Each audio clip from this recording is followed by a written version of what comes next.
buenas tardes a todas, todes vosotras.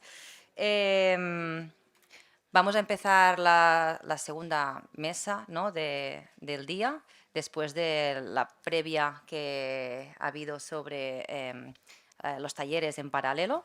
Esta mesa esta mesa de discusión lleva por título Pedagogías transgresoras de educación y sexualidad. Es una mesa que tiene por objetivo, por un lado, poder identificar, reflexionar sobre la condición agéntica de infantes y jóvenes en relación a su derecho a vivir una sexualidad, un género, unos cuerpos libres, ¿no? Y aquí una de las primeras preguntas que podemos introducir es: ¿y qué quiere decir en el ámbito de la educación poder vivir esto de una forma libre, ¿no? A ver si hoy también con las aportaciones de las participantes en la mesa pues podemos un poco indagar sobre esta cuestión. En segundo lugar, es poder reflexionar también sobre la experiencia de tránsito, del tránsito de una forma entendida amplia, ¿no? Un poco como lo estamos también definiendo a lo largo del Congreso, con esa idea de transformaciones en el campo educativo, pero también desde esta idea también de Paulo Freire, ¿no? De concientización, ¿no? Esta toma de conciencia en los procesos de cambio y de toma de conciencia de género en las infancias y en las adolescencias o la juventud, porque muchas veces los sujetos juveniles, los sujetos infantiles o las subjetividades infantiles se conciben como neutras, ¿no? Y sobre todo bajo esta condición del estudiante, ¿no? El estudiante que es neutro y por lo tanto se percibe de esta forma dentro del contexto educativo. En contraposición, si pensamos en ellas y en ellos de una forma desde el género como una realidad que las está atravesando, la forma que tenemos luego de aproximarnos y de interactuar con estos estudiantes es diferente. Por lo tanto, el reto también es pensar, ¿no? cómo desnaturalizamos esta posición de niño que normalmente desde la educación o otros dispositivos también adultistas, ¿no? Han concebido la infancia como si no existiera un género.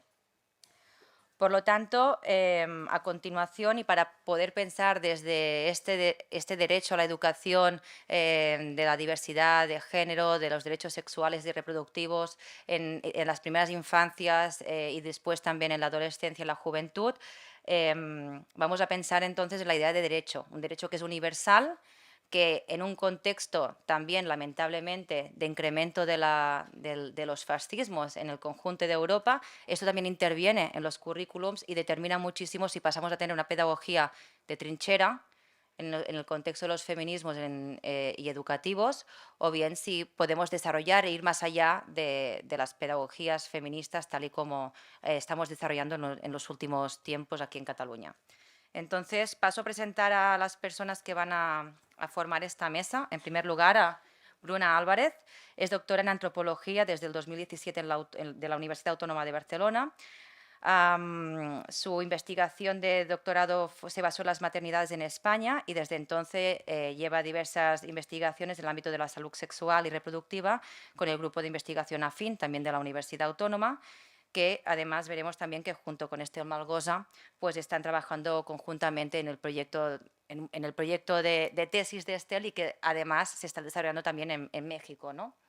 Por otro lado, también otro aspecto interesante de Bruna es que es profesora en la universidad, en esta universidad, en el Departamento de Antropología, así como de la UB y la UOC, y es también profesora en el máster de Global Public Health Institute of Population Health Science de la Universidad de Queen's Mary en Londres y investigadora visitante en la Faculty of Business and Law de la Universidad de West England. Por otro lado, también está desarrollando una investigación sobre movilidades de frontera en México y Estados Unidos. Por su parte, Estel Malgosa está finalizando su tesis doctoral en el marco del programa de doctorado en Antropología Social y Cultural de la Universidad Autónoma de Barcelona, por el cual ha obtenido una beca y es miembro también de la investigación junto con Bruna en el grupo de investigación AFIN. En este proyecto, su tesis doctoral se interesa por comprender los niños y niñas que viven en la provincia de Barcelona y intentan identificar, construir narrativas sobre la sexualidad, cómo influyen el género con el que se identifican, se narran y también a su vez su relación con las personas adultas desde el punto de vista de la sexualidad. Ella además combina su tesis doctoral con un hecho importante, también Bruna lo puntualizaba en su biografía, que es la maternidad, pero además ella también añade, ¿no?, el senderismo y la escalada. Kate Moulinex es actualmente investigadora predoctoral en la School of Education de la Universidad de Strathclyde, más o menos. Okay. Okay. Su investigación actual explora las experiencias de menstruación en Escocia y sus intereses en investigación incluyen el estigma, la desigualdad de género y los métodos de investigación feminista. Finalmente, Lucas Pratero combina su tarea de profesor de Psicología Social en la Universidad Rey Juan Carlos con la investigación de estudios sobre la sexualidad y políticas trans. Estudió psicología, es doctor en ciencias políticas y sociología y actualmente dirige la serie general de la Universidad Edicions Bellaterra. Acaba de recibir un premio Emma Goldman de Flax Foundation y es miembro de equipos de investigación en afín y fractalidades de la investigación crítica y ha publicado 11 libros, de los cuales destaca Transexualidades, Acompañamientos de la Salud y Recursos Educativos en 2014, Cuerpos Marcados, Vidas que Compiten y Políticas Públicas en Bellaterra, bueno, en el 2019, entre otros. ¿Vale? Dicho esto, empezaremos el primer punto que se había propuesto para la mesa de hoy, que un poco, ¿no?, es una pregunta abierta, pero que no menos interesante, porque es interesante poder ver cuál es el bagaje, la experiencia investigadora de cada una de las personas que hoy están configurando la mesa, sobre todo desde el punto de vista de las pedagogías feministas queer. Por lo tanto, les pediría, ¿no?, que intentaran poder presentar su contribución a las pedagogías queer feminista desde sus ámbitos de investigación concreto, al mismo tiempo que me parece muy interesante desde el punto de vista, ¿no?, ya que estamos en un contexto feminista también de investigación, que pudieran situar su posición como investigadoras en estos procesos de producción de conocimiento. Entonces, no sé quién quiere empezar. Bueno, vosotras, si queréis, Bruna y Estel. Vale. Bueno, pues empezamos nosotras. En primer lugar, dar las gracias a Mireia por la moderación de esta mesa, también a Ingrid y a todo el equipo por la organización de este congreso súper fantástico. Hemos preparado un pequeño PowerPoint porque nuestra idea sería, pues, explicaros brevemente qué hacemos, Bruna y yo, en este proyecto Sexafin. ¿Sí? Entonces, Sexafin es una investigación-acción, por lo tanto es una investigación que se realiza en comunidades educativas, actualmente en 7 escuelas de primaria, y es una investigación que se hace con el alumnado, el profesorado, las familias y además se hacen actuaciones en la comunidad, ¿no?, de difusión. Pero no solo es una investigación, sino que hemos encontrado una metodología que nos permite que la propia investigación transforme. Es decir, esos niños, niñas, niñes que están haciendo la investigación con nosotras no se van a casa, a sus casas de la misma manera, ¿no? Algo se ha movido, ¿no? ¿Cómo lo hacemos? A través de generar espacios de diálogo. Espacios de diálogo, de pregunta, ¿no? Antes Mireia hablaba de Paulo Freire, ¿no? Cómo Paulo Freire dice que sin ese diálogo no hay una transformación, ¿no?, este cuestionamiento. Por lo tanto, si os fijáis, hemos podido hablar, empezó el proyecto en el año 2017, por lo tanto llevamos 5 años, o casi 6, trabajando con niños y niñas, profesorado, y veis los números son realmente elevados, ¿no? Con metodologías cualitativas hemos podido hablar con más de 2.000 niños y niñas, de los 4 a los 12 años, y bueno, lo que os queríamos presentar era algunas de los resultados. Hablábamos de transgresión y una de las principales transgresiones de este tipo de metodología de investigación es el hecho de que participen niños y niñas. Yo me acuerdo cuando empezaba mi tesis doctoral buscando información sobre investigaciones de sexualidad con niños y niñas, lo que más faltaba siempre en las voces de los niños y las niñas, ¿no? Y estas dificultades, bueno, pues existen porque hay muchísimas dificultades metodológicas, éticas, pero también es cómo hemos construido la infancia, ¿no? Como una categoría asexual, como una categoría inocente que tenemos que proteger de un conocimiento sexual adulto, ¿no? Y cómo hemos construido estas categorías sociales como la sexualidad y la infancia nos dificultan tanto la educación en temas de sexualidad, pero que también la investigación en temas de sexualidad y infancia.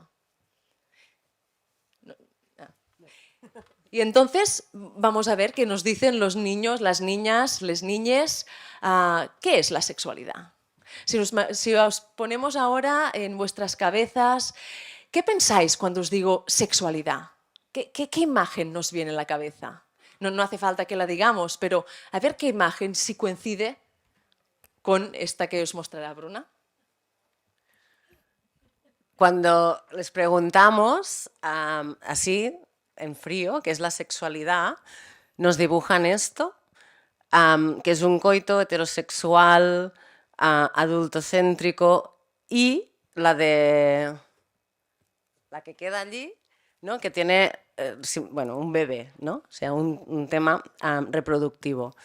No es necesario que respondáis, espero que aquí seamos minoría, pero sinceramente la primera imagen que nos viene a la cabeza cuando preguntamos qué es la sexualidad antes del proceso reflexivo, aquel imaginario que nos viene, ¿qué es? ¿No? Entonces, mientras a la mayoría de adultos nos vinculemos esta palabra sexualidad con un coito adulto, heterosexual, ¿no? Coitocéntrico, los niños van a reproducir esto, ¿no?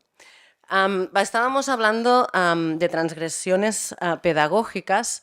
Una de ellas es que cuando les preguntamos esto, nos dicen, pero podemos dibujar un pene en una escuela, en un contexto educativo formal, y cuando les decimos que sí, la expresividad es brutal, ¿no? Transgreden la norma de no poder hablar o no poder dibujar unos genitales explícitos y enormes, esto medía algo así, y lo hacían en el pasillo de la escuela, con lo cual todo el mundo lo podía ver, ¿no?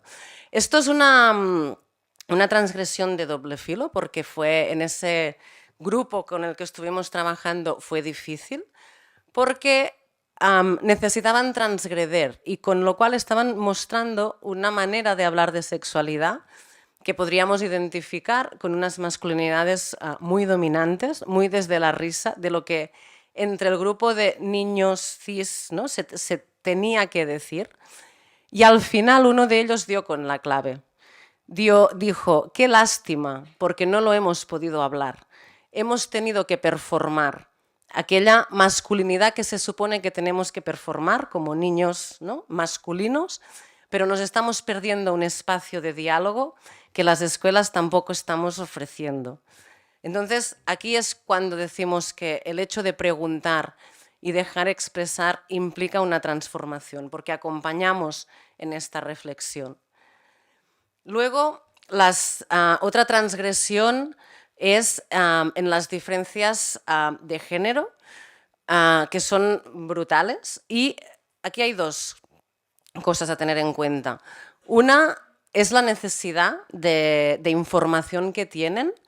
El dibujo de la izquierda era de un grupo de chicas de sexto, el de mi derecha, no sé si corresponde, de un grupo de niños, también de sexto, y la diferencia es abismal. En el de allá, en el de allá, los chicos cuando lo explicaron, si os fijáis, aparte del que a gusto me he quedado del hombre, les tuvimos que preguntar, bueno, ¿y la mujer cómo se quedó? Y nos quedaron mirando como extrañados de que hiciéramos esta pregunta y nos dijeron, supongo que a gusto, pero bueno. Y si os fijáis, lleva bragas, porque era más fácil dibujarla con bragas a tener que enfrentarse a dibujar una vulva. El otro dibujo es de un grupo de niñas que estaban reconociendo un placer de ambos. Y entonces les preguntamos de dónde había salido este dibujo y en la biblioteca de la escuela había un libro con este mismo dibujo que los profesores no sabían que lo tenían y que los niños se estaban pasando la información de ve a mirar ese libro porque hay información que te dice algo de sexualidad, que no deja de ser un coito adulto heterocéntrico, pero como mínimo reconoce un placer mutuo, ¿no? Entonces, la información que tengan a disposición es muy importante y no es necesario que los adultos sepamos si lo miran o no lo miran. Solo con dejar la información a mano es hacer mucho, porque si no la buscan en otros lados. Y si ponemos en Google sexo o quiero saber sobre sexo o qué es el sexo, no nos va a aparecer, bueno, ya sabemos que nos va a aparecer, ¿no? Esto nos va a aparecer. Nos va a aparecer el porno. I aquí em sembla que et toca a tu, no? Ah, pues me toca a mí. Estos son ¿no? Estas conversaciones que tenemos con niños y niñas y les preguntamos, o surgió la conversación, el tema de la pornografía.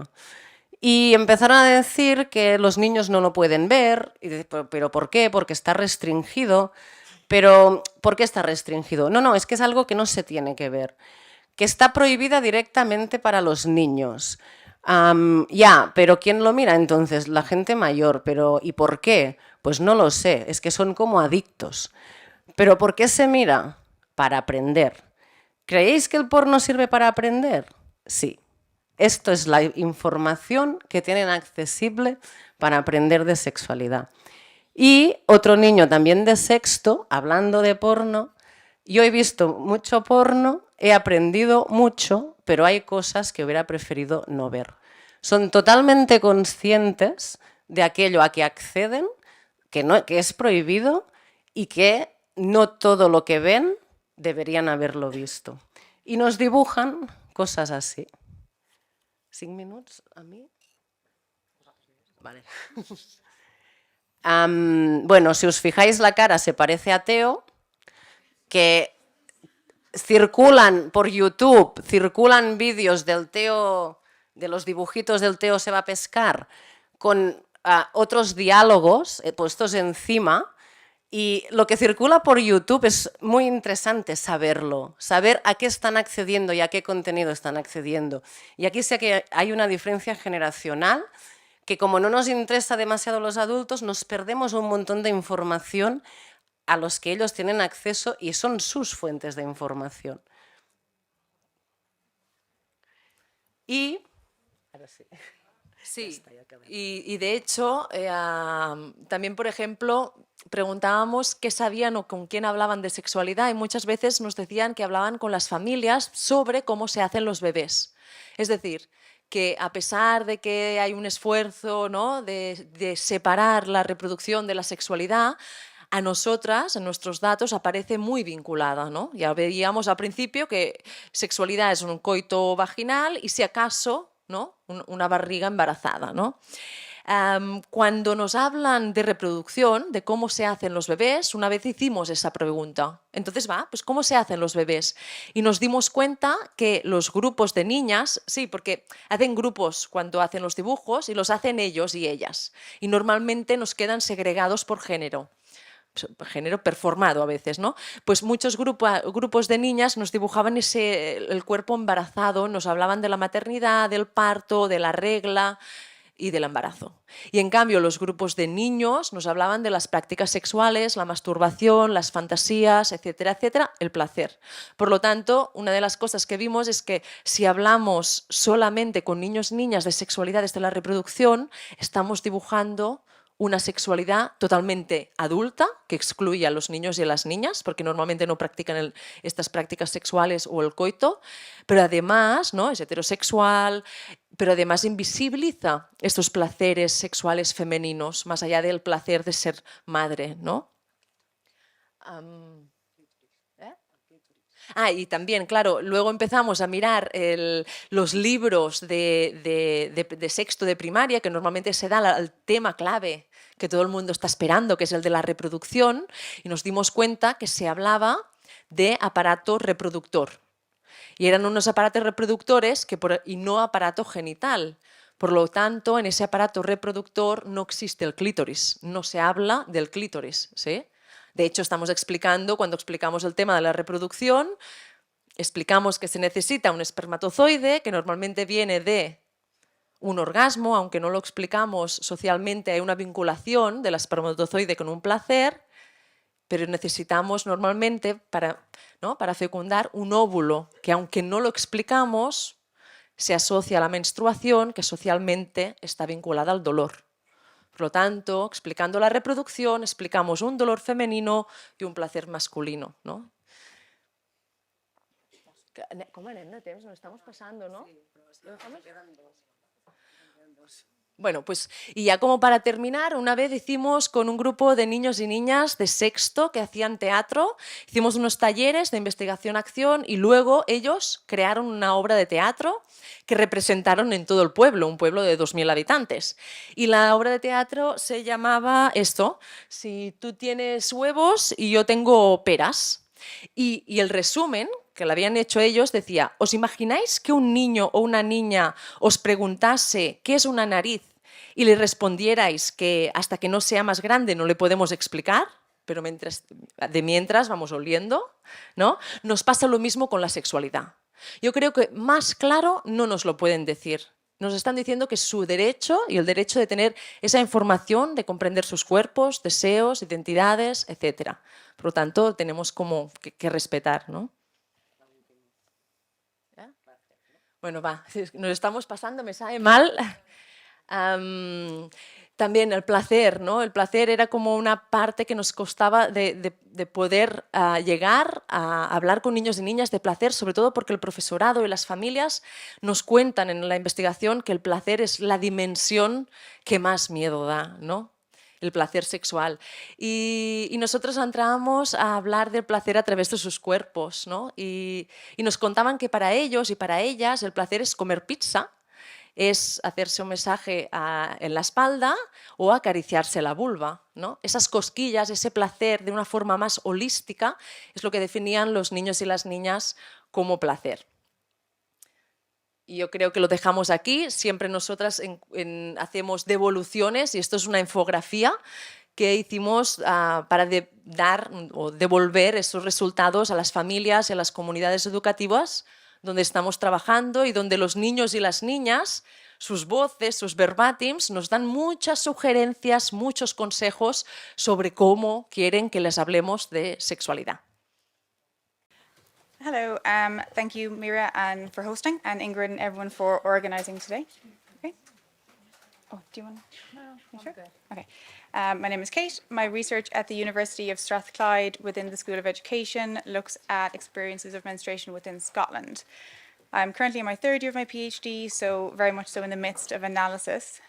So my reflections today are an explorative look and meant as points of commentary on what is emerging thus far. So the methods I have been using is thematic analysis using open coding techniques from grounded theory, which is providing a framework for my data. Methods purposely engage, develop a feminist research practice. You can see here what my sample has looked like so far. I've done 27 interviews. Of course, some of these have been online thanks to COVID. There was 27 women, 2 non-binary people. Participants aged between 19 and 54 years of age. 14 of my participants identified as heterosexual straight, 7 bisexual, 1 gay woman and 2 queer participants from a range of 7 different council areas in Scotland. So throughout my research, participants described their experiences of menarche and early menstrual education. Most participants had not received adequate information or preparation on management or information on what to even expect when they reached this point. In a number of cases, participants were only told about menstruation after experiencing their first bleed. So participants also discussed their experiences with menstrual products, contraceptives, experience of inequality due to menstruation, highlighting the complexity of individual menstrual journeys. So my research really does center fully the experience of participants. The entanglement of private and public, of political and social, is paramount to my feminist research and education, holding central the impact of social, political, and economic inequalities upon women and people who menstruate. Research and education on the complex and varied experience of menstruation interrupts the perpetuated understanding as a private issue or a gendered topic, not appropriate for formal settings. The aim of my study is to explore experiences of menstruation within the current social and political climate of Scotland. My hope is to use findings of the study to expand feminist understanding of experience of menstruation, gender inequality, classed constructions, and to impact current and future menstrual education. So, I will now briefly use some examples from my research to discuss who gets taught, what they get taught, and what is included when they do have menstrual education. So, first of all, who gets taught, who's included in the classroom? Reinstorm explores menstruation as a critical perspective, holding up the critique of cis-normativity to the socially constructed ideas of menstruation, positioning that menstruation varies between lived realities. Therefore, a broadened understanding and education of menstruation is necessary. Menstrual etiquette, concealment, and management of menstruation during bleeding needs to be dealt with inclusively, I can't read my own words here. Deconstructing, there we go. The shame and taboo should be inclusive, as the experience of menstruation is not exclusive to the normative category. So the gender binaries attached to the experience and identification of one's body has long been documented by feminist and queer theorists. Menstruation through this lens is a quintessentially experience of womanhood. It has been reconfigured to create boundaries, polarizing the experience between men and women along a single axis, working to reproduce, create, and reincorporate a version of other. Including the complexities of menstruation encourages the breakdown of such boundaries so that the category of other becomes the varied many. So, the dissolution of gender binary allows experiences such as that of menstruation that are culturally ascribed to women to become complex in the relationship with many lives and bodies. Taking the embodied experience of menstruation to be bound by gender only works to perpetuate the understanding of it as an issue of other and the entanglement of intersectional lives, complex realities, and the interplay of shared and individual experiences is paramount to the feminist research and education, situating menstruation as a topic inclusive of all women and people who menstruate. In the quote that we have on screen here, this is one of my participants, Stevie. Stevie describes how their relationship and understanding of their period shifted from an extremely negative, harmful relationship to a function-neutral one, thanks to the impact of their partner, highlighting an example of removing menstruation as only understood to be attached to femininity and womanhood, detaching, splitting from gender constructions and performances through inclusion may provide space and to approach menstrual education and teaching practices from a point of collectivity, moving beyond the binary of gender, creating opportunity for growth and intersectional embodied experiences. So here again, we have some of the quotes from my participants, two of them in particular. We have Robin, first of all. In both of these quotes, my participants are reflecting upon their first, within a classroom, educational experience that they received. This is looking at how they were taught. So Robin and Joe, and later we'll have Fran, all were educated within the early to mid 2000s. And I have many reports coming from teachers that I know and also other participants that these practices are still extremely common in schools today. In both of these quotes, they're describing their primary school education. So you can see here from the first quote, suddenly all the boys got kicked out of class. And at the second quote, Joe says, all separated out for the first time. Both of these accounts carry the surprise of my participants to arrive at an intersection of education where they were separated by gender, their bodies becoming something different. So in this quote here, we have another of my participants, Fran. Fran's experience allows us insight into not only the separation as common practice, but in some cases it is only done for the education of girls and their bodies, that boys have nothing to hide about their bodies, but girls do. Here we hear Fran saying, I just think there's absolutely no need. There's no information that will scare or upset them at this point, referring to if boys were to find out about menstruation. Yeah, it's just completely unnecessary, and the fact that they would often get to go out and play football, or something that's even more frustrating, and we'd be sat in having conversations about periods, they'd be shouting on the playground having fun. So at this point, I queried with Fran, were they not receiving an equivalent sex conversation or a conversation about their bodies? And she was completely surprised and said that essentially both boys and girls received the education for the boys' sex talk, that it was only separated for the girls. So Fran goes on to tell me then that this made her feel like periods were something secret to be kept out of the public eye. The experiences of my participants allows understanding that if menstrual education occurs, it is most likely to be in situations where pupils have been separated by gender. In some instances, no menstrual education or teaching is carried out to my participants' memory at all, and in others, it is held outside the classroom space during an evening time, separating them further and implementing boundaries around gender, appropriateness, space, inclusion, and silence. The construction of the sexed other and different bodies can easily be seen in my participants' experiences. In early education, separation based on girls and boys occurred in 21 of my participants, with a separate four participants saying that they weren't separated. It might be worth noting that 3 of these 4 who weren't separated by boys and girls in primary school didn't get their education in the UK. They received it in France, China, and Canada. So here we have one of the last points, which is what is included when they do receive menstrual education.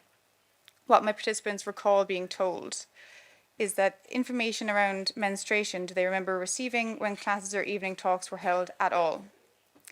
In these quotes, participants reflect on the information given to them during menstrual education.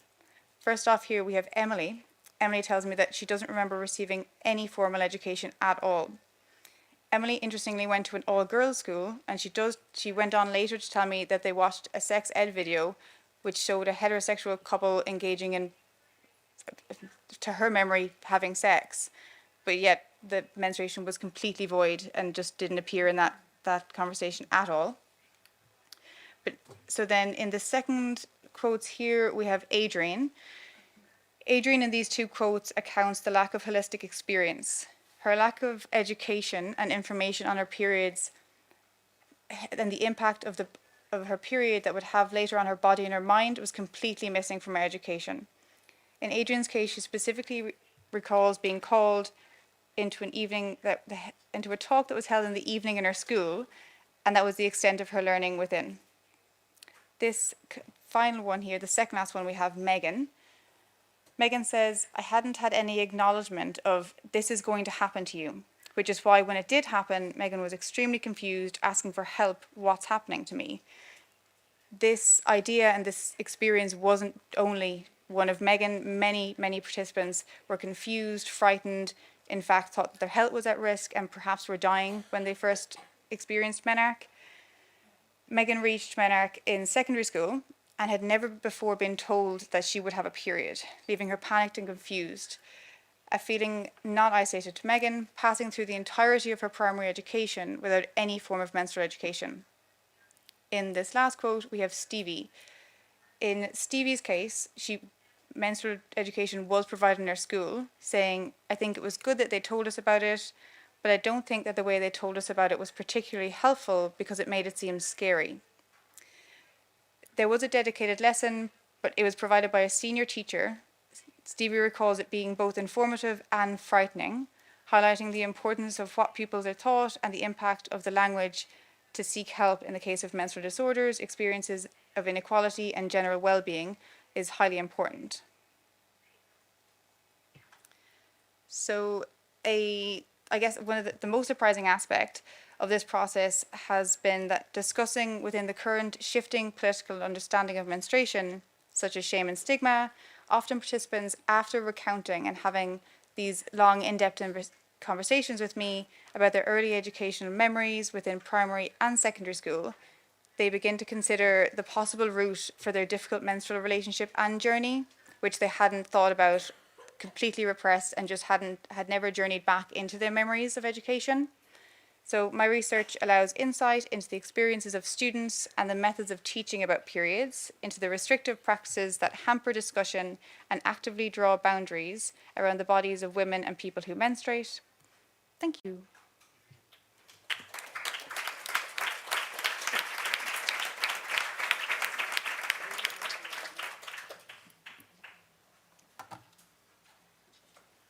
Bueno, primero quería agradecer la invitación a esta mesa redonda y a estas jornadas con las compañeras de AFIN, con toda esta gente a la que nos interesan las cuestiones de la pedagogía y de la sexualidad, que creo que, como decía Katy hace un segundo, pues es excepcional, ¿no? Y es excepcionalmente positivo que haya pequeños oasis donde podamos de alguna manera coger aire, ¿no? Y poder respirar, ¿no? Y agradezco mucho la pregunta que lanzabas para introducir este debate, porque me permite hacer como un camino, como una cierta genealogía transfeminista que me trae aquí de vuelta a casa, ¿no? a la Autónoma de Barcelona, donde yo he hecho mi trabajo postdoctoral, que es un lugar muy, muy querido para mí, ¿no? Y escuchando a las compañeras, pues me estaba acordando, ¿no? De tantas veces que estás en clase hablando de cualquier cosa, pues no sé, ciencia política, el ciclo de las políticas públicas o algo que no tiene absolutamente en un lugar que no tiene nada que ver con estas cuestiones, y por qué surgen algunas preguntas, da igual de lo que estés hablando, sobre la sexualidad, sobre los cuerpos, sobre el género, sobre la discapacidad. Y eso que dicen algunos profes, o me decían cuando trabajaba en formación profesional, ¿no? Es que tú en tu clase hay mucha gente LGTB y de esa. Digo, claro, porque yo hago las matrículas y los pongo en mi clase, ¿no? O sea, porque, ¿no? O porque hacemos algo y nos convertimos, ¿no? Quizás. Y claro, la pregunta es, ¿por qué la gente que hay en tu clase, a quien le pasan cosas, a ti no te lo cuenta? ¿No? Digamos que la pregunta va en otra dirección, ¿no? Y he pensado mucho sobre esto porque me pasa muy a menudo, ¿no? Porque, claro, nos tocan clases en las que tú querrías, pero te toca la que te ha tocado, ¿no? La de este año. Y a veces creo que tiene que ver con estos roles que tenemos a veces de profesores o profes activistas o de activismo académico, si queréis también, y lo que provoca a veces nuestra presencia en el contexto escolar, ¿no? Y cuando hablamos de pedagogía transformadora o feminista y queer, que me parecería importante, ¿no? Enmarcarlo así también, creo que tiene que ver con algo premeditado que hacemos, ¿no? Que a veces sale bien, a veces sale mal, y por eso antes por la mañana yo decía, bueno, a veces tenemos pedradas, ¿no? Como que se nos ocurren cosas, y a veces tenemos una mirada más estructurada de lo que vamos a hacer. Y en cualquier caso tú estás en el aula igualmente, ¿no? Pero creo que esta mirada sobre la pedagogía transformada tiene que ver con algo que quieres hacer de alguna manera, estructuradamente, de provocar un clima de aprendizaje o de crear una serie de relaciones que permitan que ciertos temas emerjan o que ciertas conversaciones sean posibles, ¿no? Como tú decías, bien, de pronto que alguien esté dibujando pues una polla con tantos colores, ¿no? Y le haya dedicado tanto tiempo y no sea una cosa así como rápida porque te van a regañar o te van a decir, ¿no?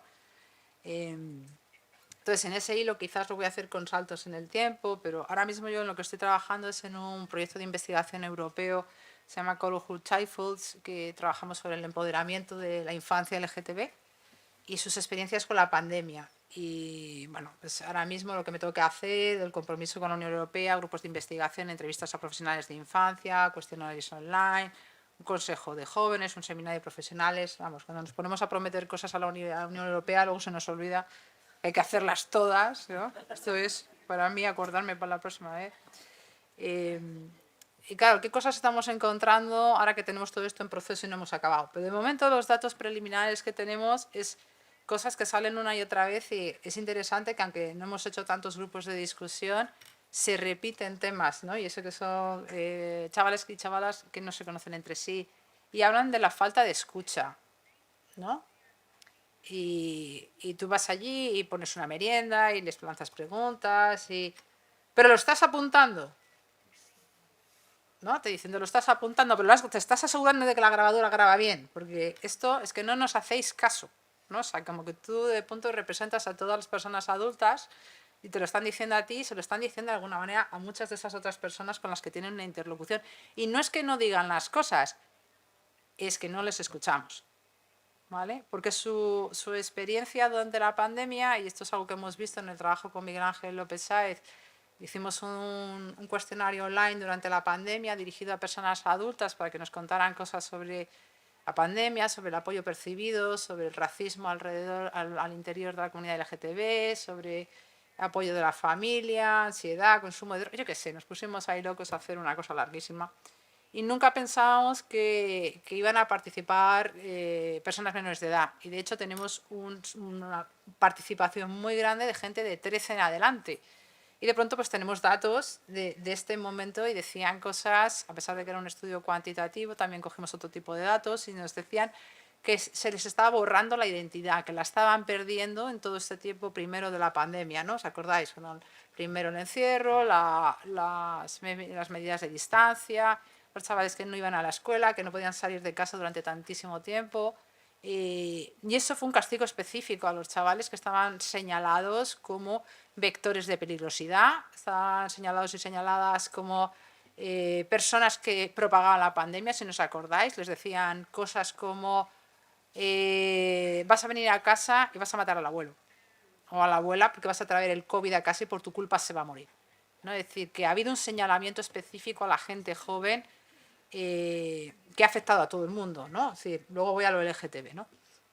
¿Y por qué decían que se les borraba la identidad? Decían que se les borraba la identidad porque en ese proceso estaban perdiendo el contacto físico entre iguales, ¿no? Quien tenía acceso a dispositivos, pues una tablet, un teléfono, un portátil, lo que fuera, podía mantener el contacto con personas que quizás han sido sus fuentes de apoyo para tener ese tipo de identidades de género, esas sexualidades, frente a otras personas que no han podido estar en contacto con estas personas y decían, es que estoy perdiendo la identidad porque todas las personas que me sostienen y me reconocen como yo soy, no puedo hablar con ellas y con ellos. Estoy aquí, ¿no? Pues con su unidad familiar, que en un momento dado pues, han sido potenciales personas que les producen violencia, ¿no? A veces no pudiendo hablar de ciertos temas, no pudiendo abordar algunas cuestiones, teniendo que hacer como sí, ¿no? Esta cuestión de hacer como sí, ¿no? De cierto armario.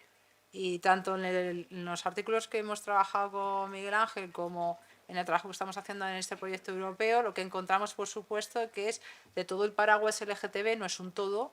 Es decir, cuando ponemos las siglas, lo que pasa es que parece que todo el mundo está igual y sabemos que hay diferencias al interior y hay diferencias de género y también hay diferencias no solamente por el hecho de ser mujeres, sino por ser personas no binarias o trans, donde los datos siempre son peor en cuanto a apoyo percibido, pues eso, malestares ligados a la ansiedad, a la depresión, ideación suicida, conductas, bueno, de autolesiones, etcétera, etcétera, ¿no?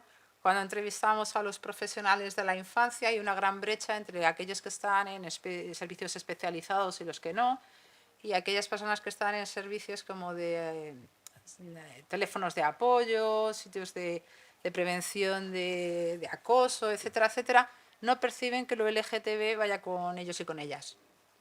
Esto es un tema aparte, pues como otro, ¿no?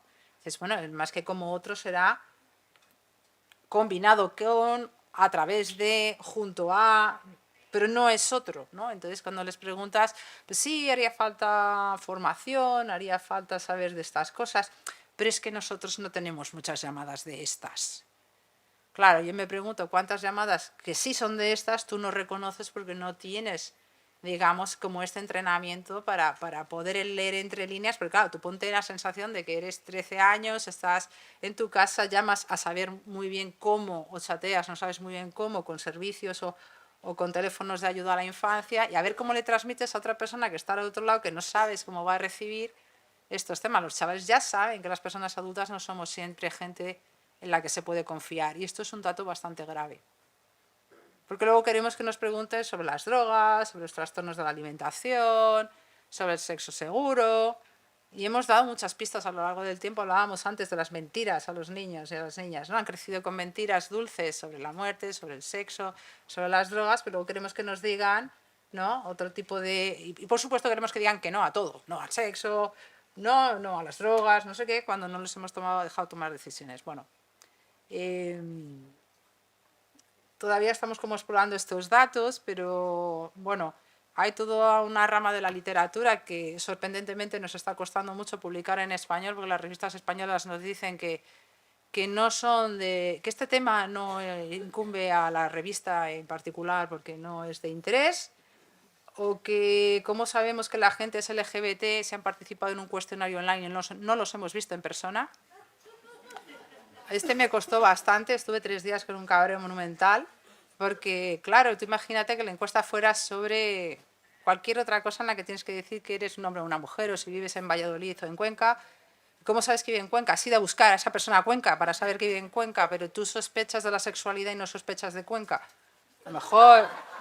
No, claro, porque la información es online igualmente, ¿no? Entonces, claro, bueno, cosas que nos pasan. Entonces, claro, porque mucha gente me pregunta, ¿por qué publicáis en inglés? Bueno, pues porque muchas de estas cuestiones interesan mucho más fuera y las revistas están mucho más abiertas a que mandemos estos artículos y porque son revistas mejor rankeadas que las que tenemos por aquí, ¿no? En cualquier caso, como digo, partíamos de ese trabajo con Miguel Ángel López Sáez, en el que, como digo, recogimos casi 3.000 cuestionarios, mogollón de información y además nos pasaron cosas muy interesantes alrededor de gente que quería participar en el cuestionario y otra vez, por mucho que yo me crea que tengo en mente todo el tiempo la discapacidad, porque es algo que me atraviesa personalmente, resulta que no. El cuestionario era muy difícil para personas con discapacidad intelectual y el desarrollo y tuvimos que hacer otro tipo de cosas muy interesantes como grupos de discusión facilitados en lenguaje sencillo, etcétera, etcétera, donde resulta que encontrábamos a los mismos niveles el adultocentrismo con el capacitismo, ¿no? Que luego esto fue una lectura muy interesante que luego valía para el resto de la investigación, ¿no? Que siempre sitúa a las personas con discapacidad, a la gente menor de edad, en un lugar neutral, asexual, aproblemático, donde todo el rato las personas adultas queremos que sean mayores y que no nos salpiquen, digamos, estas cuestiones morales que nos producen tanta incomodidad a la sociedad, ¿no? Bueno, esto en pinceladas un poco lo que estoy haciendo ahora, luego porque preguntabas por esto de la genealogía. Yo he sido activista la mayor parte de mi vida, primero en el ámbito de la juventud y los consejos de la juventud, y luego en el feminismo, en ámbitos de derechos sexuales, la Asamblea Feminista de Mujeres de la Complutense, el Colectivo de Feministas Lesbianas, RQTR, y ahora estoy en un pequeño colectivo de familias HD, familias heterodisidentes, y mucha de esa vida ha sido informada al mismo tiempo que, o a través de mi experiencia como estudiante y después mi experiencia como profe, y ahora que tengo una hija pequeña, y es esa interacción entre la cuestión personal, la cuestión académica, la cuestión escolar, si queréis, ¿no? Como estudiantes, como profesores, como con la predoctoral, con la postdoctoral, con no sé qué, ¿no? En la que todo el rato te das de bruces con la violencia del espacio educativo, ¿no? La norma, la hora, el sitio, el temario, lo que entra en examen, lo que ya sabéis, ¿no? Que produce que algunas personas quizás nos hayamos visto abocadas a trabajar en pedagogías transformadoras porque es algo que nos atraviesa, ¿no? Y que creo que está muy presente en la conversación de café, ¿no? Todo el mundo, da igual de qué partido que sea, te dice, esto se arregla con la educación, ¿no? Suena, ¿no? Da igual de que estén hablando, aparece esta cuestión, pero nadie propone más dinero para la educación, nadie propone bajar la ratio, nadie propone dotar de espacios de reflexión sobre qué produce esta educación, ¿no? Donde ahí la voluntad política muchas veces es lo único que va a asegurar que nuestros temas, digamos, que estos temas de los que estamos hablando estén presentes en estos procesos, ¿no?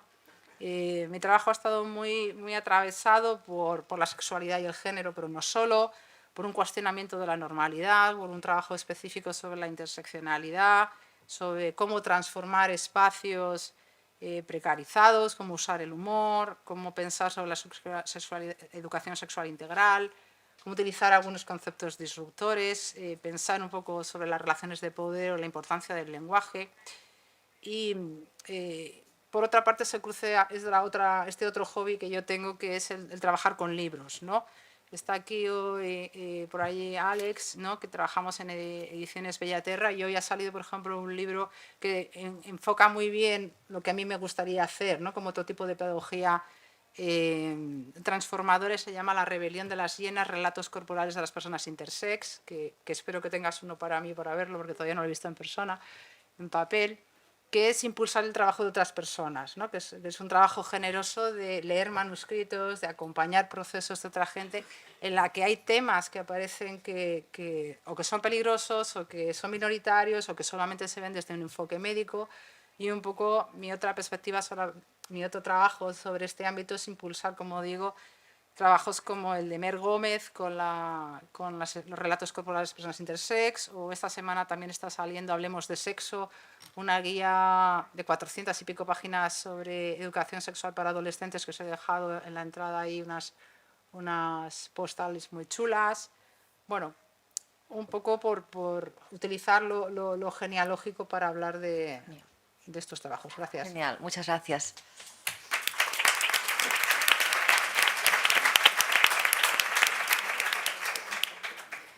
Bueno, yo creo que de todas las intervenciones lo que podemos sacar en parte, ¿no?, es esta necesidad de que en los espacios formales educativos, pero también se está dando en los espacios informales, sucedan cosas, ¿no? Y como tú apuntabas, la pedagogía feminista queer tiene la voluntad de que pasen cosas, de que sucedan cosas, ¿no? En todo caso, dejamos también que estas cosas, este devenir que se da en el acto pedagógico educativo feminista, no sepamos para dónde va, pero que como mínimo pueda pasar, ¿no? Allí. Y en el caso pues de Estel y Bruna, pues al final era pues con esos dibujos ¿no? Bueno, que producían unos imaginarios compartidos entre las infancias, o estos espacios también de los que comentaba Kate, ¿no? A través de poder expresar esos malestares en relación a los cuerpos menstruantes. Por todo esto, ¿no?, con esta posibilidad de volver de intentar ver cómo se puede aterrizar todo esto en el campo educativo de forma concreta, ¿no?, a través de alianzas, prácticas, vínculos. ¿Qué podemos hacer, ¿no?, desde los resultados de vuestra propia investigación, reflexiones que habéis compartido con otros colegas, etcétera, o con los mismos y mismas niñas y niñas, ¿no? ¿Cómo se puede concretar, ¿no?, una práctica pedagógica transformadora teniendo en cuenta, ¿no?, pues todas estas experiencias que estáis recogiendo vosotras? Sí, bueno, nosotras un poco lo que queríamos resaltar es que este proyecto, ¿no?, Sexafin, se hace con la comunidad educativa, con lo cual tenemos la perspectiva de niñas, niñes, niños, maestros, maestras, maestres y familias. Y es muy, muy interesante porque un poco, bueno, hemos presentado, ¿no?, muy rápidamente lo que nos dicen, ¿no?, niñas, niñes, niños, y que les interesa el tema y están buscando información, ¿no?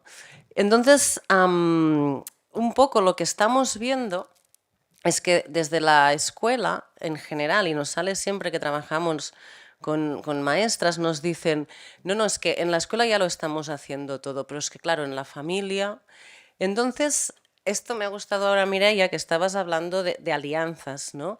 No es una oposición las familias y la escuela, y tenemos datos etnográficos, tenemos datos en la investigación donde familia y escuela van a la una, y es la mayoría de las escuelas en las que trabajamos.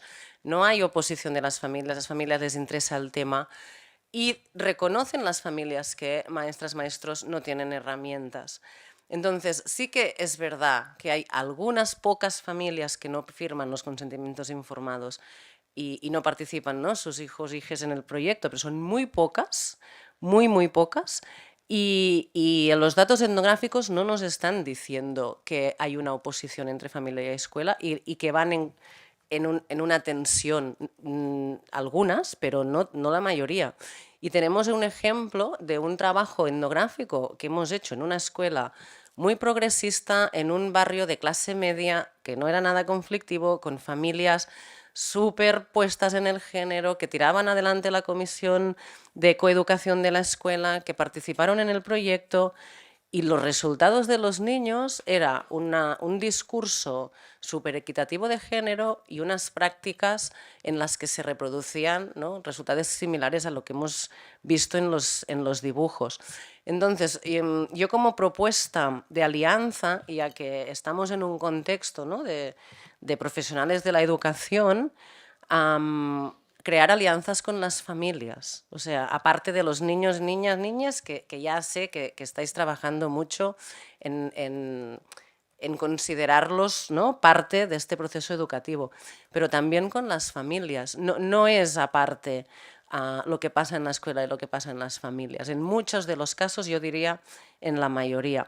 De manera que estas alianzas son importantes y no podemos exteriorizar las responsabilidades. No podemos decir, la escuela ya lo hace todo y las familias fallan. Fallamos las familias y fallamos la escuela y hacemos cosas bien las familias y hacemos cosas bien las escuelas. Entonces yo creo que este concepto de alianza es súper importante y de vínculo, porque estamos a la una, no estamos en oposición. Sí, y como propuesta, lo que decíamos un poquito antes, de generar estos espacios de reflexión y de hablar, ¿no?, entre niños, niñas, niñes, pero también con el profesorado. Y antes os hemos contado esta investigación que hacemos con el alumnado, pero también hacemos una paralela con el profesorado de 7 escuelas de la provincia de Barcelona. Y bueno, algunas llevan más tiempo, otras menos, pero las que llevan más llevan 5 años con nosotras. 5 años de investigación-acción, de grupos focales, de devoluciones, de formación, de acompañamiento, de asesoramiento, de que algunas de estos claustros han pensado y han modificado los programas y los están implementando. Y lo que vemos nosotras es que somos muy optimistas y estamos muy contentas porque estamos como acompañando en un proceso transformador desde abajo, pero faltan recursos, falta formación. Es decir, hemos estado en una formación o llevamos 5 años de una formación súper específica en un determinado centro y vemos que aún falta, ¿no? A veces nos dicen, es que nos faltan recursos, nos dice el profesorado. Digo, no, recursos, Internet está lleno y ahora con la página web de Coeduca't pues tienes muchísimos. No nos faltan recursos, nos falta el cambio de mirada, ¿no? Nos falta esta formación. Y es que, claro, la dificultad son las mochilas que llevamos todas, ¿no? Cómo hemos sido educadas a la sexualidad o cómo entendemos, cómo hemos vivido esta sexualidad, que es un tema muy sensible en nuestra sociedad, ¿no? Y cómo la vamos a transmitir a nuestros niños, niñas. Y ahora que había Kate, que hablaba de la menstruación, ¿no?, es un claro ejemplo del discurso y la práctica, ¿no? Profesoras que estamos intentando hablar súper bien de la menstruación en clase para cambiar, pero que nos vamos con la compresa, la escondemos y nos vamos al baño para que no nos vea nadie, ¿no? Tenemos un discurso, pero nuestras prácticas a veces no acompañan, ¿no? Nos tenemos que transformar nosotras para poder transformar los centros educativos.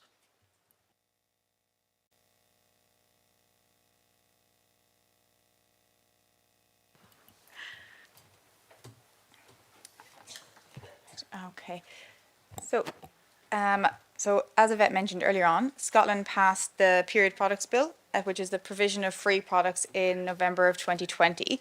The bill received a huge amount of attention and was promoted and shouted about as a world leading, which, as mentioned earlier, we have some skepticism around.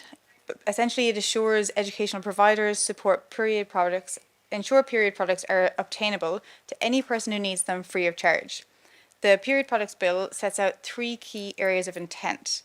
Firstly, to tackle period poverty. Second, to end period stigma. And third, the effect of periods on menstruation. This is a very interesting point, as it's setting up the effect of menstruation upon education and not the effect of education on menstruation, looking at only a one-way examination in place of a bidirectional intersection, an opportunity to get to the roots. With the feminist approach, you can interrogate and analyse these power relations, inequalities, reimaginings and understandings for spaces between and also within the classrooms. The provision of free period products in Scotland within third level education settings have been voluntary, available to students during term time. This is similar to the curriculum, as Yvette also mentioned earlier on, is not compulsory. So in Scotland, for secondary and primary schools, this means that rather than teachers being given a list of topics that they must teach at specific times, it's for teachers, head teachers, and for wider departments to decide how best to deliver their curriculum based on local considerations and circumstances. So the lack of regulation, as you can imagine, allows a huge variance and manipulation of any and all, but to the point of my research, menstrual education. This allows cultural and institutional ethos to influence and delimit material and individual desired practice, creating fertile spaces for difference. So early steps and lessons have taken place both within Catalonian educational institutions and in Scotland, implementing education on free products. So it will be very interesting to see how these influence classrooms and teaching practices. So two of my participants who are mothers discussed the impact that the recent policy changes were having both upon their kids and their relationship with their children and menstruation. So the shifting menstrual discourse and policy is having within their kids' primary school. First of all, Sonia noted that the provision of products in her children's primary school has raised awareness of it, and it did require teachers to talk. That the head teacher of her children's primary school was very open to the campaign and used it to ignite conversations and to share with the parents, directly saying, you know, these things are going to be available in toilets. We're going to have conversations with young people, boys and girls about it. Which, in relation to some of the participants I spoke about a few minutes ago, who went to school in very, very similar council areas 10, 15 years beforehand, is quite a large shift in practice. My second participant, Fahara, reflects on her young daughter in school, who's in school at the moment, and how education and free period products are present, saying, I'm fine with it, I think that they should know, it's a better approach, and, you know, introducing them to different aspects. She describes her preference for information to be safely coming from the classroom at this time where misinformation is more likely to be coming from the internet. Also, a huge difference between now and the experiences of 10, 15 years ago. Farah notes that because menstrual information appears in the classroom, it's more organic that that her daughters are coming home with questions, allowing connection between these two spaces, creating, as you mentioned, alliances between these two different areas. These are both positive, unique accounts of young people within the Scottish classroom. As Estelle and Bruna mentioned, it's important to consider how teachers understand students and how that may determine what information and methods of education is practiced. Many of my participants expressed confusion around their bodies and identity based on the conflicting information transferred during early information, largely being told that their bodies were now capable of becoming pregnant, but they absolutely must not currently become pregnant. We've got concealment in place of pleasure and knowledge, which is just an embodied ambiguity that I don't even have time to get into. The cultural influence, the lack of information and presence of misinformation during formal education lends itself to the discomfort, confusion, and very messy power relations. Feminist classrooms should be collective, holistic classrooms. Silence and shame, both implicit and explicit, within how menstruation is taught, actively works to hinder collective learning spaces. Collectivity would also facilitate students as producers of knowledge, not only teachers. However, during research, my participants encountered being shut down by teachers when they were in need of help due to cramps or unexpected bleeding. To receive education holistically, bleeding, pain, emotional impact, the monthly cycle, and the broader gender identity must be introduced into education. They are largely told you will bleed, here's something to absorb and manage that. Thinking about pedagogy, we need to consider the position, experience, and the knowledge of pupils and the language and information they are equipped with. Thank you. Mi respuesta va a ser más bien corta, ¿no? En el sentido de que me da la sensación de que a veces cuando hablamos de, entre comillas, con cariño, nuestros temas, parece como que solo tienen sitio como temas aislados, ¿no? Vamos a hablar de la menstruación, vamos a hablar del LGTB, vamos a hablar del género. Y mi sensación es que cuando somos capaces de que estos temas estén como imbricados y estén como en constelaciones de temas, funcionan mejor. Porque cuando hablamos del empoderamiento de la infancia para tomar decisiones o cuando hablamos de aprender unas nociones básicas de algunos temas, a veces son las mismas habilidades aplicadas a diferentes sitios. No sé si me explico. A veces viene alguien al instituto a hablar de un tema, al día siguiente o a la semana siguiente otra persona de otro tema, y tengo la sensación de que a veces estamos hablando de una capacitación básica del alumnado a veces, o del profesorado, o incluso de las familias, sobre, por ejemplo, la toma de decisiones, o ser capaces de tomar un punto de vista, ¿no? Sea el que todo el mundo piensa o uno disidente sobre una temática, no estoy pensando en el consumo de drogas o decir que sí o que no al sexo o salir o no del armario, que sería mucho más interesante si fuéramos capaces, como digo, de construir constelaciones de temas. Yo sé que, por ejemplo, cuando se tocan los temas de género y sexualidad juntos, hay muchas cuestiones que van al unísono, ¿no? Como el vocabulario, como la capacidad de decir que sí, que no, de hablar de los estereotipos, ¿no? Y por qué el racismo, no, por ejemplo, no forma parte de esa discusión, o el capacitismo, porque muchas de nuestras escuelas hablan de la integración, de la participación de los niños y las niñas con diferentes capacidades y todas estas cosas, que son cosas muy similares que podríamos aplicar en otros ámbitos. Pero claro, nos pasa que nuestras escuelas a veces están muy a favor de trabajar cuestiones de discapacidad, a veces desde un punto de vista bastante paternalista o bastante adultocéntrico, pero no tienen disposición de trabajar cuestiones sobre la sexualidad o sobre el género o sobre el racismo, porque supone de alguna manera ponerse en el punto de mira, ¿no? Entonces, en ese sentido, yo sueño, ¿no?, con que esos temas se traten de alguna manera como digo, como en constelaciones, y por ejemplo podamos hablar al mismo tiempo de decidir sobre el propio cuerpo, que fijaros es de pronto como un eslogan profundamente feminista que hemos discutido mucho sobre él, pero que, no sé, yo enseño a personas adultas, siempre enseño a personas adultas, y ahí podríamos hablar de gordofobia, de diversidad funcional, de intersexualidad, de las personas que no encajan en los estándares de belleza,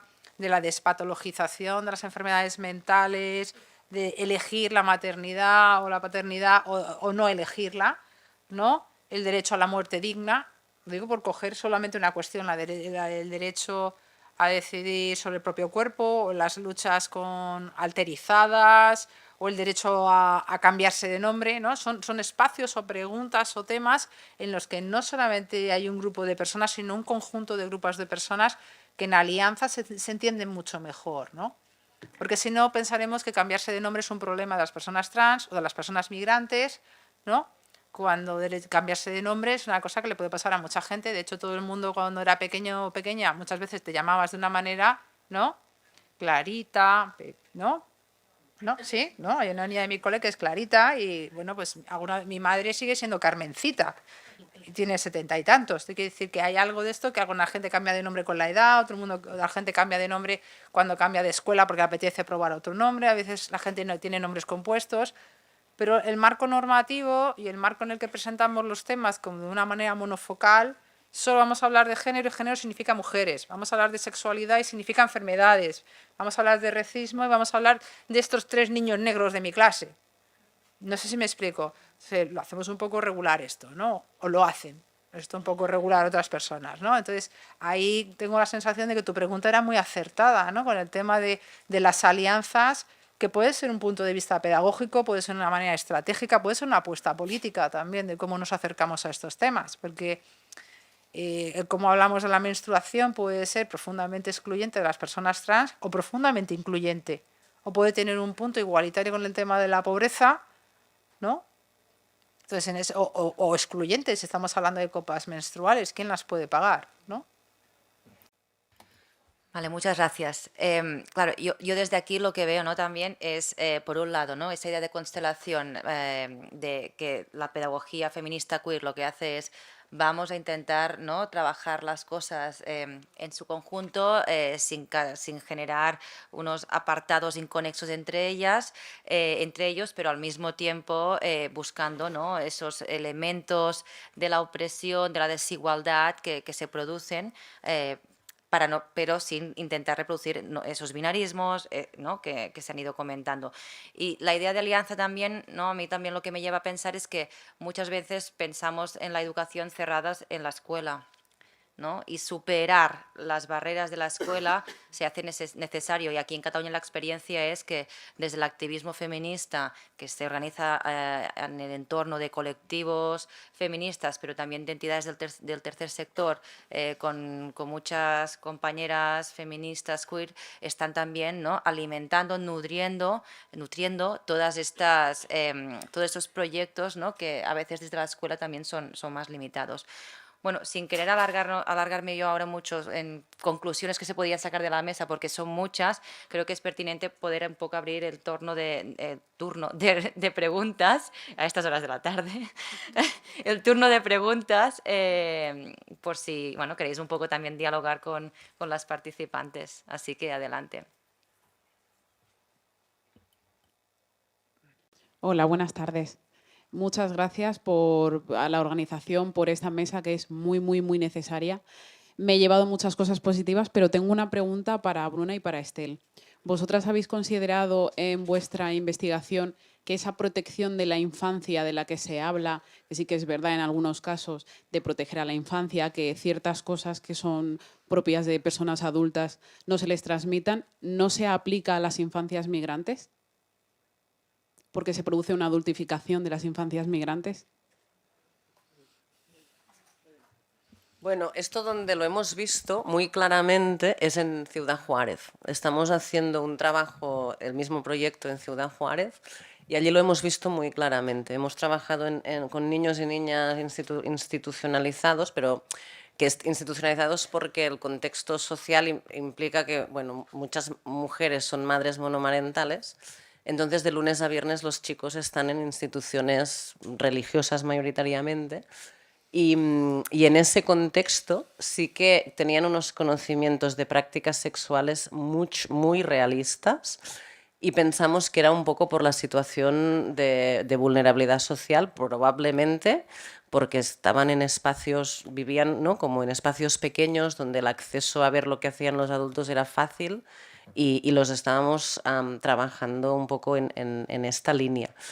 En el proyecto de aquí, de la provincia de Barcelona, la verdad es que no hemos mirado, no hemos tomado la variable de migración. Y un poco lo hemos hecho expresamente porque estábamos esperando que nos saliera algo en el campo, ¿no? Porque nos pasa muchas veces, ¿no? Con formación a profesorado, bueno, es que otras culturas, otras etnias, otras, ¿no? Estas alteridades, entonces pensábamos que saldrían y no nos han salido. O sea, no nos ha parecido diferencias. En una experiencia muy pequeña que tuvimos en un instituto de secundaria en el Raval, ¿no? Allí sí, que había como mucha diferencia a la hora de exponer en público, no de las conversaciones más íntimas. Pero bueno, es un punto en el que estamos indagando a través de una experiencia que nos ha pasado este año y que ha sido la primera vez que en una escuela, una madre concretamente no musulmana, como que convenció a algunas de que no participaran. Y ahora nos queremos poner a ver un poco qué está pasando. Pero de los 5 años que llevamos de proyecto es la primera vez que nos pasa. O sea, ningún otro, nunca nos ha pasado. Y al revés, ¿no? O sea, a la hora de conversar. Sí, tengo ahora presente, ¿no? Conversaciones. Bueno, sí, nos pasó una cosa, ¿no? De las niñas, pero no sé si eran, ahora no tengo el dato, porque la verdad, nos pasó una cosa que unas niñas, ¿no? Nos vinieron a preguntar mucho sobre la menstruación y sí que nos explicaron que en su casa no se podía hablar de esto, pero no eran migrantes, vale, pues no. O sea que no tenemos el dato, no nos aparece como dato emergente en la investigación, ¿eh? O sea, sin provocar la variable, vaya. Gracias. Yo os quería felicitar a todo el panel, ha sido un placer escucharos. Tenía la curiosidad desde el desconocimiento, subrayo, desde el desconocimiento, dado que habéis estado trabajando con dibujos, con los infantes, ¿en qué medida, si las estadísticas nos hablan de que 1 de cada 5 niños, niñas, niñes es abusado en su casa, en su ámbito doméstico, en qué medida ha arrojado luz vuestra investigación o habéis podido señalar algo al respecto? Gracias. Muchas gracias, y este es un tema súper interesante y muy, muy, muy invisibilizado. Era el gran miedo que teníamos al empezar una investigación sobre sexualidad con infancia. Es decir, si en una clase de 20 tendríamos unos 4 niños, niñas que serán o están siendo abusados. Y era una cosa que nos daba mucho miedo, por la cual nos formamos e intentamos detectar, y en estos 5 años no hemos detectado ningún caso que nos haya parecido a nosotras en términos de abuso. Sí que es verdad que en algún momento, si vemos a algún niño o niña que se siente incómodo, pues cualquier cosa, tenemos sus maestras ahí y las directoras, y luego reportamos.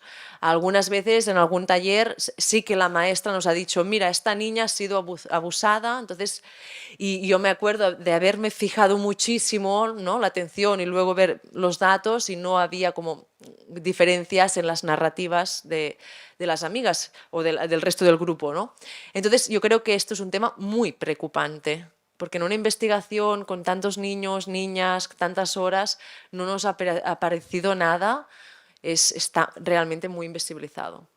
También, claro, tenemos, no sé, un niño de 5 años te hablaba de la colita, y cuando le hablabas del pene no sabía lo que era, ¿no? Entonces es que sin esto los estamos vulnerando. Sí que es verdad, y así termino, el año pasado con un taller en primero de primaria, un taller de investigación-acción sobre el consentimiento, donde los niños y las niñas hablaban de lo que me gusta, lo que no, lo que puedo decidir, pues solo con un taller de 1 hora dimos o se dieron, ¿no?, herramientas para que una niña supiera de, ay, pues hay un niño que me está obligando a tocarle el pene y no quiero, ¿no? ¡Wow! 1 hora de conversación, y una niña le damos herramientas para que, esto es que no lo había trabajado nunca, ¿no? Si solo con 1 hora podemos prevenir, ¿no? Esto es poderoso, por lo tanto, que se tiene que hacer, pero esto es muy invisibilizado.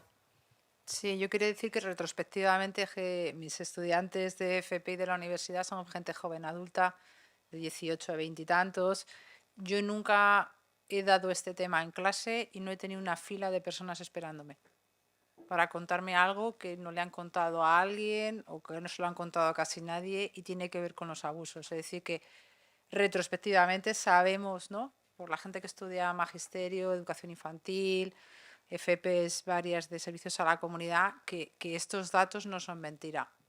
La alta prevalencia, quizás tú no los has visto, pero luego llegan. O sea, que quizás te lo van a contar en otro momento, y la gente está muy dañada en ese sentido. Y insisto, yo doy casi siempre desarrollo socioafectivo, y hay una parte de la sexualidad que ningún profe los da, siempre es el tema 4, nunca se llega al tema 4, te quedas en el 3.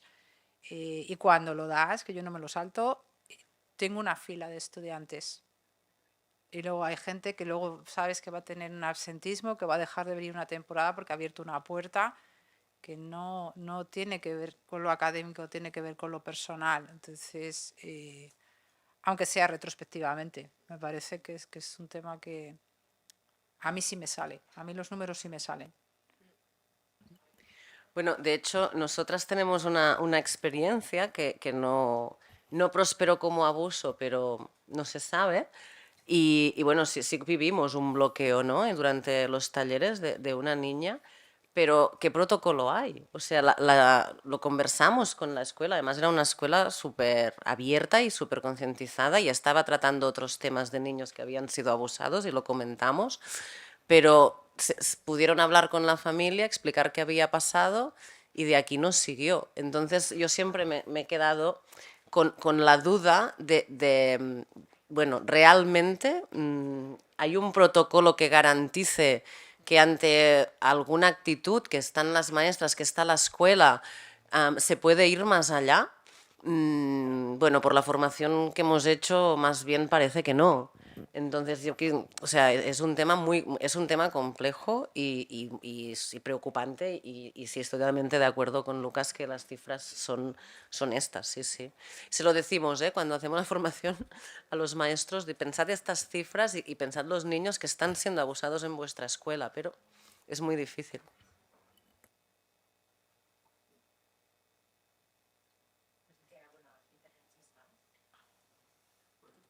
Allí al final.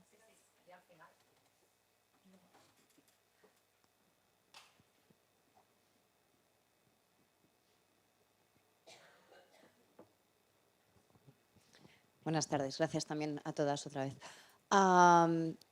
Igual ahora la pregunta es para Estel y para Bruna, pero también para las mesas de la mañana igual. Una de las cosas que me va volviendo durante todo el día, y aquí habéis hecho referencia explícita, es esta alianza con las familias, y mi pregunta o mi duda o una de las cosas que ahora tengo en la cabeza, en primera persona también es, ¿cómo, es decir, ahora estamos centrándonos en formar a profesorado para que el profesorado acompañe a los menores, etcétera, pero ¿cómo acompañan las familias? ¿Vale? ¿Cómo sabemos qué está pasando, qué se está trabajando en la escuela? ¿Cómo nosotros podemos hacer ese refuerzo? Decíais, no hemos tenido oposición y es genial. Igual no ha habido oposición porque es que en el cole, en las casas, no saben que habéis estado trabajando porque hay que la confirmación, sí, pero vas a recoger a los críos, ¿qué tal? ¿Qué habéis hecho hoy en el cole? No sé, no me acuerdo. Y hasta ahí, tú has firmado un papel que sabes que están trabajando, pero no siempre puedes establecer esa conversación directa con las criaturas. En cambio, yo qué sé, te pasan 4 puntos, un esquema, un guión. Tú, a partir de una pregunta situada, concreta, sí que puedes establecer esa conversación con el menor, pero no desde una pregunta abierta, porque una pregunta abierta es no, gracias o poca cosa más, ¿no?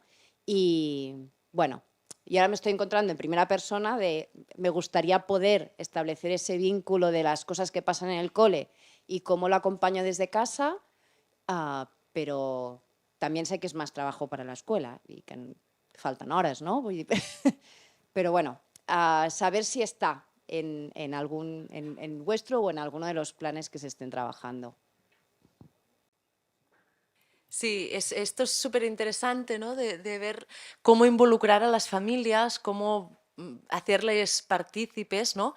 Por un lado, nosotros siempre en estos proyectos empezamos con una reunión informativa, ¿no? Explicamos el proyecto, sí que es verdad que pueden venir las 4 familias motivadas, como siempre. Entonces, segundo paso, la circular que tienen que firmar el consentimiento informado. Puede ser que firmen, ¿no? Y que no sepan lo que están firmando o que, bueno, ¿no?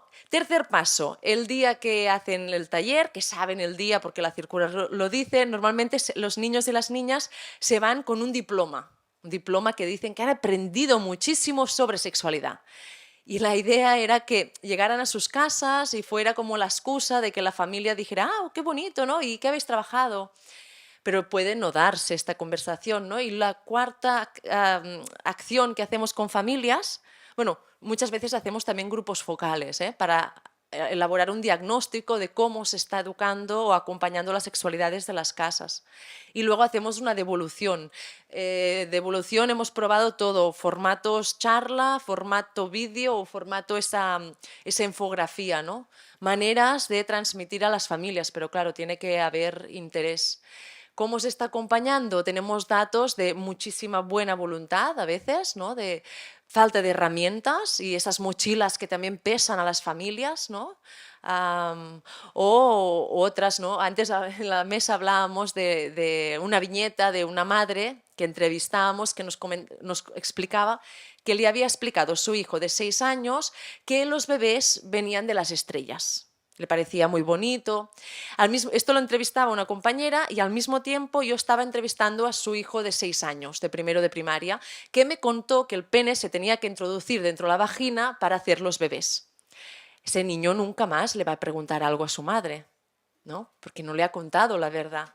Entonces, bueno, tenemos diferentes, hay muchísima variedad, pero sí que es verdad que hay muchas ganas y a veces falta de herramientas o falta de cambio de visión. Y eso que dices de hablar de temas, una vez un padre nos lo dijo y esto yo creo que a veces puede funcionar. No preguntes, habla de ti, nos decía el padre, ¿no? Y dice, yo no pregunto, mis hijas no me van a contar nada. Yo les cuento de yo, ¿no? Yo he ido a una charla de educación sexual y pienso esto y bla. Y de repente, sin esa pregunta, ¿no? Inquisitoria de tú, si hablo de yo, de repente van surgiendo, ¿no? Esas otras opiniones de que estás en la mesa, a ver si funciona. No sé si... Uy. Bueno, lo dejamos Eso ha aquí. sido una eyaculación. Moltes total. gràcies a tothom i gràcies a les membres de la mesa. Gràcies.